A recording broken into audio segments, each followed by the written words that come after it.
This struggle goes all the way back to the beginning in the Garden of Eden and has marked humanity ever since. What was designed to point us to God replaces God in our hearts. It is the sad tragedy of sin.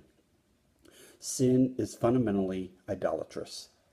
Because of it, we love something more than God. We look to what God made to do what only God can do. We surrender control to what was made rather than surrendering it to the one who made it all. We celebrate the physical while forgetting the one who created every physical thing. We worship the gift and neglect the giver. Consider how the disobedience of Adam and Eve is described.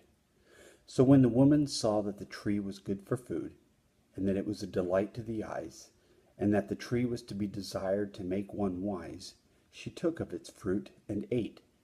And she also gave some to her husband, who was with her, and he ate. Genesis 3:6. Eve knew the boundaries that God had set. Yes, the garden was a gorgeous place. It was a place of beautiful sounds, smells, sights, and tastes. It's hard to imagine what created perfection looks like in the world of nature. Adam and Eve were blessed to live in that perfection. But every wondrous physical thing that God created was intended to point to Him. Every tree, flower, bird, stream, piece of fruit, and animal was meant to remind Adam and Eve of God's existence, presence, love, and authority. God had embedded reminders in everything He had made so that Adam and Eve would remember who He was, who they were, and what life was all about. When Eve ate the fruit, and Adam after her, they weren't experiencing boundary confusion.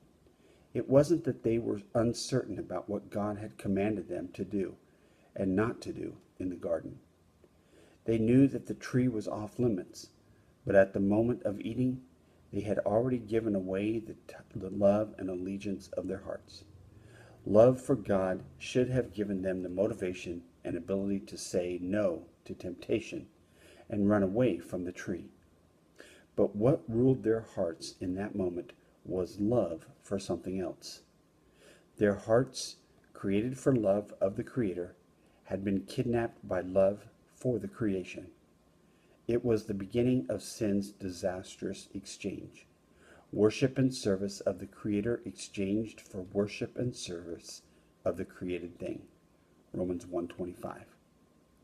Sadly, that exchange has taken place millions and millions of times since the garden. It is humanity's great spiritual dysfunction. We allow the creation to replace the Creator in our hearts. No wonder Jesus had to come.